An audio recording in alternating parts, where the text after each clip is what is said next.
Okay.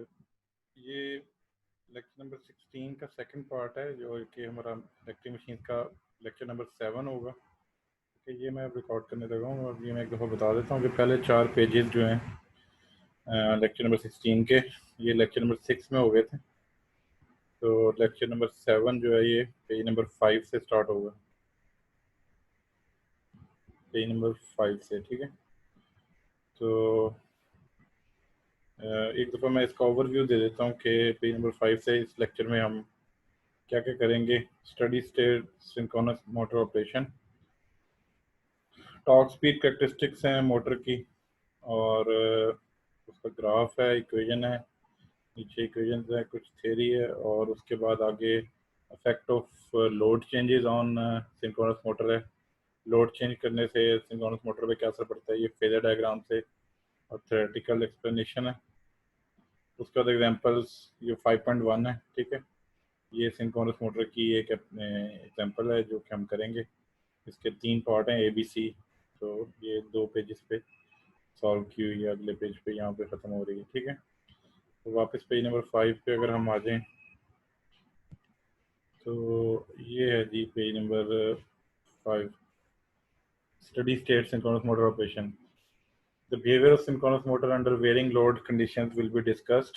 ये अगले topic में हम डिस्कस कर रहे हैं कि अगर मोटर का जो लोड चेंज करेंगे उससे क्या फ़र्क पड़ेगा। अच्छा, मोटर का लोड मैकेनिकल होता है, यानी जिस चीज़ को मोटर घुमा रही है वो लोड अगर चेंज हो, इंक्रीज करे तो क्या होगा। Armature resistance will be ignored for simplicity, however in some numericals RA will be considered. तो कुछ टॉपिक्स के अंदर हम आर्मेचर रेजिस्टेंस को इग्नोर करेंगे, जबकि कुछ न्यूमेरिकल्स के अंदर आरए जो है वो गिवन होगी। ठीक है, ये हम पहले जनरेटर में भी देखते रहे हैं कि आरए जो है वो एक न्यूमेरिकल हमने किया था, प्रॉब्लम 4.6 किया था, उसमें भी आरए जो है इग्नोर किया हुआ था। तो इस तरह इसमें भी आरए जो है कुछ न्यूमेरिकल्स में इग्नोर की होगी और कुछ में गिवन होगी। अच्छा, synchronous motor torque speed characteristic curve. Synchronous motor में एक चीज़ तो ये है कि इसकी स्पीड कांस्टेंट होती है। अब मैं ये थ्योरेटिकली पढ़ता हूँ, इसकी स्पीड कांस्टेंट होती है क्योंकि वोल्टेज के साथ इसकी जो फ्रिक्वेंसी और स्पीड है वो आपस में सिंक्रोनाइज होती है, इसलिए फ्रिक्वेंसी कांस्टेंट होगी तो स्पीड भी कांस्टेंट होगी। तो synchronous motor supply mechanical power to loads that are constant speed devices. ठीक है, सिंक्रोनस मोटर ऐसी जगह यूज़ होती है जहाँ पे स्पीड कांस्टेंट चाहिए होती है। The terminal voltage and the system frequency will be constant regardless of the power drawn by the motor। तो क्योंकि इसकी सिंक्रोनस मोटर की ये प्रॉपर्टी है कि इसका टर्मिनल वोल्टेज और सिस्टम फ्रिक्वेंसी कांस्टेंट रहती है, इस रिगार्डलेस कि जितनी मर्जी वो पावर जो है मोटर ड्रॉ करे। The speed of rotation of the motor is locked in with the applied electrical frequency, so the speed of the motor will be constant regardless of the load. ये F is equal to NP और 120 वाला formula हमने पहले भी किया था। तो motor की जो स्पीड है वो इलेक्ट्रिकल फ्रिक्वेंसी के साथ रिलेटेड है, इसलिए जो है लोड पे डिपेंड नहीं कर रही स्पीड, के लोड बढ़ने से स्पीड पे कोई फ़र्क नहीं पड़ता। अब ये नीचे टॉर्क स्पीड कैरेक्टरिस्टिक्स का कर्व है, इसमें देखो कि टॉर्क अगर इंक्रीज करता भी जाता है तो स्पीड जो है वो कांस्टेंट रहती है। स्पीड जो है वो स्ट्रेट लाइन है, स्पीड कांस्टेंट रहती है। और स्पीड रेगुलेशन का ये फार्मूला लिखा हुआ है, SR speed regulation N no load minus N full load over N full load. Speed regulation 0% होगी क्योंकि एन नो लोड और एन फुल लोड बराबर होती है, इसलिए जो है इसकी स्पीड रेगुलेशन 0 होगी। ठीक है, नीचे कुछ रिलेशन लिखे हुए हैं। टॉर्क की इक्वेशन जो है tau induce is equal to K B R B net into sine delta, और नीचे जो है ये जो हमने पिछले जनरेटर में एक इक्वेशन ड्राइव की थी पावर और टॉर्क की, 3V5 EA sine delta over omega M access.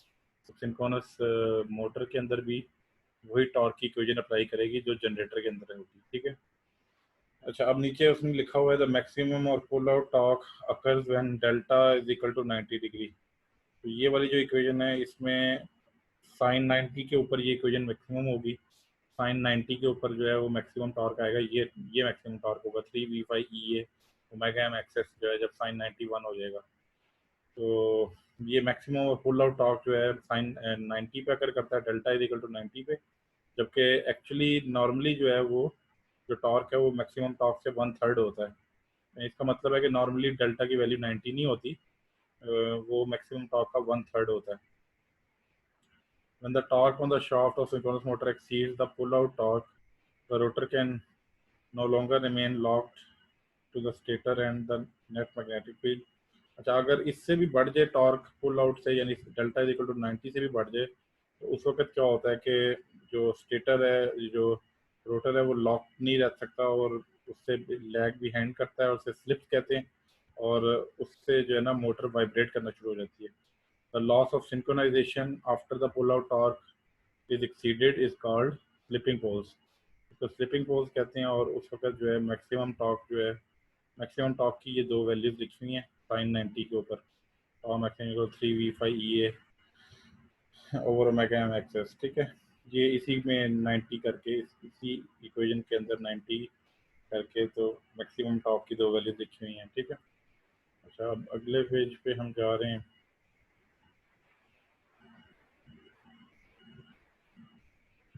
Above equation showed that the larger the field current, hence EA, the greater the maximum torque of the motor. ये पिछले वाली equation की बात हो रही है कि EA जितना ज़्यादा होगा उतनी जो है वो मैक्सिमम टॉर्क ज़्यादा होगा, ठीक है। अच्छा, अब अगला जो टॉपिक अगले पेज पे शुरू हो रहा है वो इफेक्ट ऑफ लोड चेंजेस है। लोड चेंज करने से क्या फ़र्क पड़ता है, ठीक है। If a load is attached to the shaft of a synchronous motor, the motor will develop enough torque to keep its load turning at a synchronous speed. Motor जब चल रही हो उसके आगे जो चीज़ आपने मसलन अगर कन्वेयर बेल्ट उससे घुमानी है आपने, तो कन्वेयर बेल्ट जो है वो उसका मोटर का लोड होगा। तो अगर आप लोड उसके आगे लगा देते हो मोटर के, तो मोटर जो है उसका इनफ टॉर्क होगा कि वो उसको लोड को भी घुमाती रहे। To understand the change in motor behaviour with change in load at its shaft, consider the phasor diagram below. अब आपने ये देखना है कि लोड चेंज करने से मोटर के ऊपर क्या फ़र्क पड़ता है। तो पहले ये फेजर डायग्राम जो हम पिछले लेक्चर में भी कर चुके हैं, तो ये सिंक्रोनस मोटर की फेजर डायग्राम है। V5 जो है वो 0 के एंगल पे है, EA जो है वो नीचे है, JXS IA जो EA से V5 की तरफ है, और IA जो है लीडिंग करंट है, ठीक है। अब लोड चेंज करने से क्या होगा, इसमें नीचे आ जाओ, नीचे वाली फेजर डायग्राम करते हैं। If the load on the shaft of the motor is increased, the rotor will first slow down. As it does, the torque angle delta increases and the torque induced increases, and it causes the rotor speed back to the previous, and motor again turns at the synchronous speed but with larger angle delta, ठीक है। अच्छा, अगर load बढ़ा देते हैं, अगर load increase करते हैं सिंक्रोनस मोटर का, तो क्या होता है। सबसे पहले मोटर पहले थोड़ी देर के लिए स्लो डाउन करती है, फिर जैसे ही वो स्लो डाउन होती है तो उसका जो टॉर्क एंगल है डेल्टा वो इंक्रीज करता है। टॉर्क एंगल इंक्रीज करने से टॉर्क इंड्यूस इंक्रीज करता है, और मोटर दोबारा जो है अपनी प्रीवियस स्पीड पे, यानी स्लो डाउन होने से पहले जो स्पीड थी उस पर वापस आती है और दोबारा सिंक्रोनस स्पीड को रिगेन कर लेती है, लेकिन एंगल डेल्टा जो है वो बढ़ जाता है। तो ये लोड चेंज करने से पहला फैक्ट ये होगा। उसके बाद आगे लिखा हुआ है, since EA is equal to K phi omega and IF is not changed, so EA magnitude must be constant. ये जो इंटरनल जनरेटेड वोल्टेज है EA, वो K phi ओमेगा की इक्वल होती है, और फाई जो है वो IF पे डिपेंड करता है, फील्ड करंट जो रोटर को फील्ड करंट देगा। तो इसलिए EA का जो मैग्नीट्यूड है वो तो चेंज नहीं होगा, वो कांस्टेंट रहेगा, ठीक है। मैग्नीट्यूड इस डायग्राम में देख लो, EA की ये जो लेंथ है, ये मैग्नीट्यूड है, ये कांस्टेंट रहेगा। ये मैंने सर्कल आर्क बना के ना, ये आर्क बनी हुई है, इससे पता चल रहा है कि EA का मैग्नीट्यूड जो है वो कांस्टेंट रहेगा, लेकिन एंगल चेंज होता रहेगा। अच्छा, अब अगले पॉइंट पे आ जाओ। The distance proportional to power EA sine delta या IA कॉस थीटा। ये जो JXS आई है ना, ये चीज़ इंक्रीज कर रही है। पहले JXS आई है जो, इसे डिस्टेंस प्रोपोर्शनल टू पावर कहते हैं। ये पहले कम है, लेकिन EA जैसे जैसे नीचे जाता जा रहा है, यानी EA का एंगल चेंज होता जा रहा है, तो JXS आई जो है वो चेंज होता जा रहा है। तो as the load increases EA swings down further and further, and the quantity JXS IA has to increase to reach from tip of EA to V5, and hence IA increases. तो जैसे जैसे load change होता है, ये जो diagram बनी हुई है ना, ये मैं आपको बता रहा हूँ कि EA1 IA1 और ये JXS IA1 प्रोपोर्शनल P1, ये पहले लोड के ऊपर है, फिर उसके बाद लोड इंक्रीज किया, उसके बाद EA2 जो है ये दूसरे लोड के ऊपर है, फिर IA2 दूसरे लोड के ऊपर है, ये IA2 हो गया, और JXS IA2 या प्रोपोर्शनल P2, ठीक है। तो ये चार आपको नजर आ रहे हैं EA, ये चार डिफरेंट लोड्स के ऊपर है। लोड आहिस्ता आहिस्ता इंक्रीज करते जा रहे हैं, तो उससे ई ए जो है उसका मैग्नीट्यूड तो कांस्टेंट रह रहा है, लेकिन ई ए का एंगल चेंज होता जा रहा है। इसी तरह ऊपर इसमें देख लो, आई ए को देख लो, यहाँ पे आई ए जो है उसका मैग्नीट्यूड बढ़ता जा रहा है, लेकिन वो लीडिंग से नीचे जाई जा रहा है, लैगिंग की तरफ जाई जा रहा है, ठीक है। और तीसरी चीज़ जो है ये डिस्टेंस प्रोपोर्शनल टू पावर है, ये जो है ये इंक्रीज करता जा रहा है, ये ई ए की टिप से लेके V5 तक जा रहा है, तो इसका जो है वो मैग्नीट्यूड इंक्रीज करता जा रहा है। तो ये लिखा हुआ है, the as the load increases E A swings down further and further with and the quantity JXS IA has to increase to reach from tip of the EA to V5 and hence IA armature current increases, ठीक है। जैसे load बढ़ता जाता है तो JXS IA जो है वो इंक्रीज करता जाएगा, क्योंकि IA इंक्रीज कर रहा है, इसलिए JXS IA भी इंक्रीज करता जाएगा। Power factor angle theta changes to becoming less and less leading and then more and more lagging। तो ये पावर फैक्टर एंगल जो है वो इसकी बात हो रही है, ये IA की। ये पहले लीडिंग था IA1, फिर IA2 नीचे आ गया लेस लीडिंग, फिर नीचे आके यूनिटी पे आया, फिर लैगिंग में चला जाएगा, तो थीटा भी चेंज होता रहेगा, ठीक है। तो ये लोड चेंजेस से, अगर मोटर का लोड चेंज करते हैं तो उससे क्या फ़र्क पड़ता है, ये हमने इस टॉपिक में देखा है। ये वाली जो फेजर डायग्राम दोनों हैं ये बनानी है इसमें,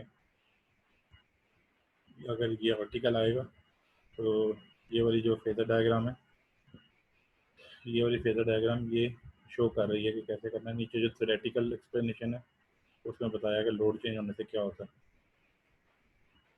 अच्छा, अब इस एग्जांपल पे आ जाओ। एग्जांपल 5.1 है, ये 6.1 लिखा हुआ है, मैंने बताया था इसको 5.1 पढ़ना है आपने, ठीक है। एग्जांपल 5.1 है, 208 volt 45 kVA 0.8 power factor leading delta connected 60 hertz synchronous motor.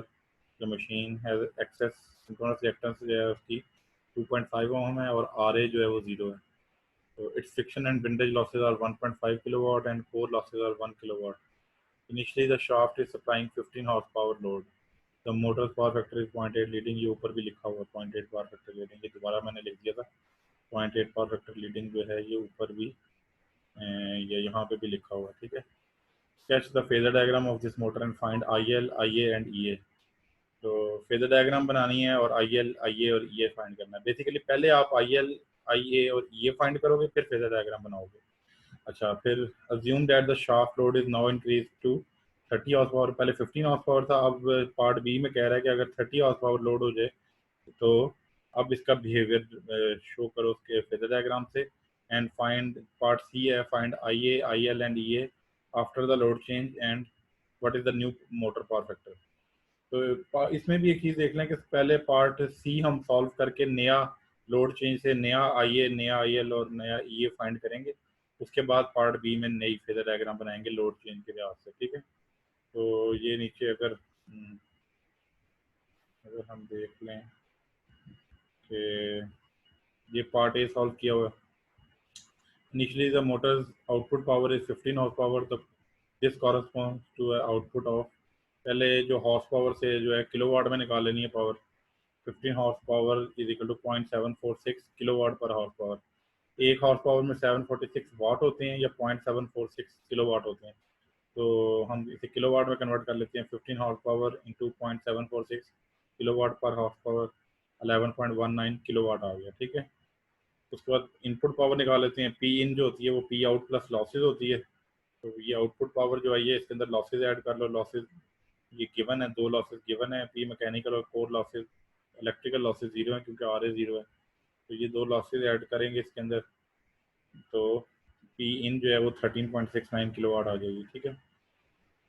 अच्छा, पी इन आ गई। अब IL, IA और EA फाइंड कर लेना। IL जो है वो इस फार्मूले से आएगा, इस फार्मूले से P in is equal to √3 VT IL cos theta होता है। इधर से IL जो है वो P in over √3 VT cos theta होगा। मोटर का पावर फैक्टर जो है वो 0.8 लीडिंग है, तो यहाँ पे cos थीटा की वैल्यू जो है, ये जो cos थीटा है इसकी वैल्यू 0.8 आ जाएगी। 208 जो है ये क्वेश्चन के अंदर गिवन है। VT की वैल्यू ऊपर आप देखो तो क्वेश्चन के अंदर 208 वोल्ट जो है ये गिवन है, ये 208 वोल्ट, ये 208 वोल्ट गिवन है, तो VT की वैल्यू 208 वोल्ट होगी।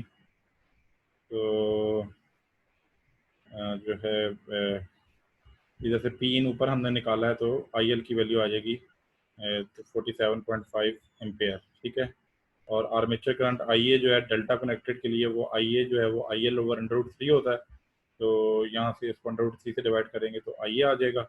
आई ए का एंगल कैसे आया 0.8 पावर फैक्टर का, ये 36.87 का ये लिखा हुआ है कि 0.8 पावर फैक्टर जो आपका पावर फैक्टर है उसका कॉज इनवर्स लोगे तो 36.87 आता है। तो ये आई ए का एंगल लगा देना आपने।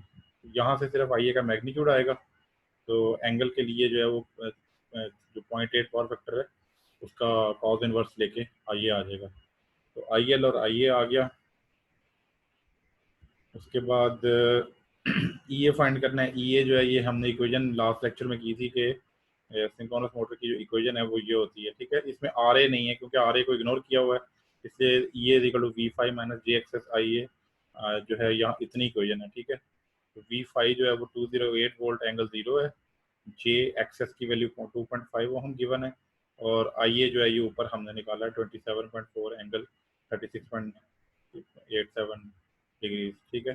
तो यहाँ पे ये आई ए हमने पुट कर दिया, तो इधर से जो है ई ए की मैग्नीट्यूड आ जाएगा 255 एंगल -12.4 वोल्ट, ठीक है।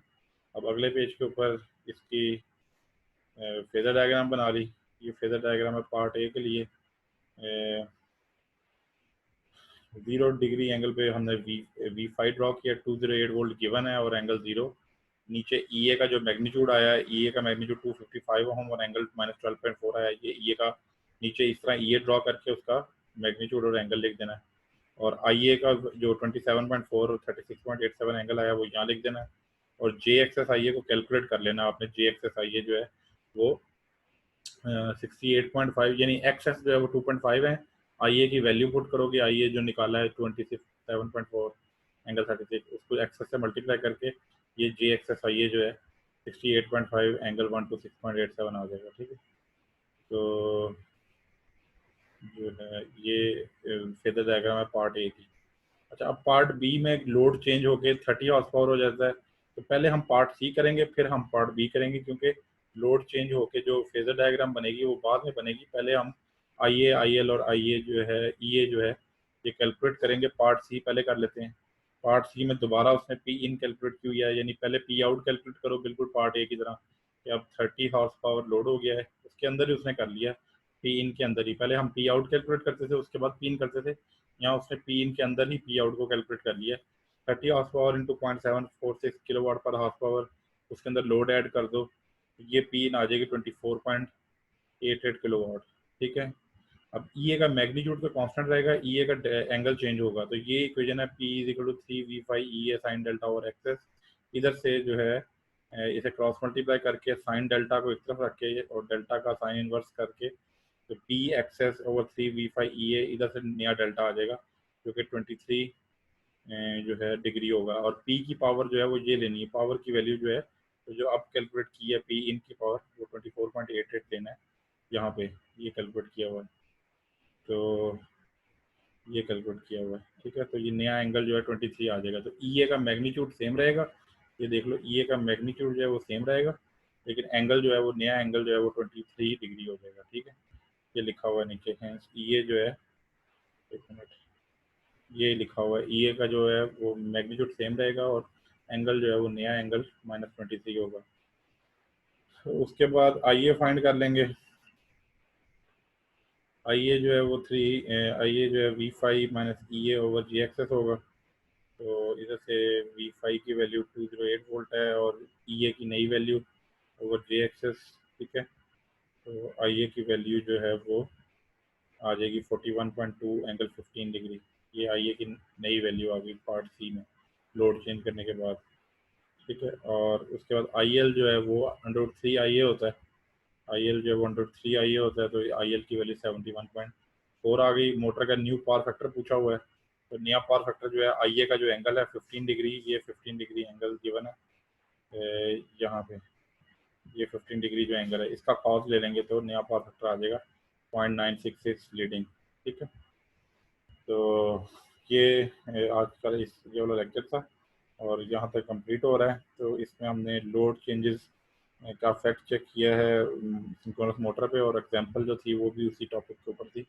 यहाँ पे लेक्चर नंबर 7 जो है वो कंप्लीट हो रहा है। इसको हम 16B भी कह सकते हैं कि जो लेक्चर 16 है उसका सेकंड पार्ट है। 16B मैं लिख दूंगा इसको यूट्यूब के ऊपर, ठीक है।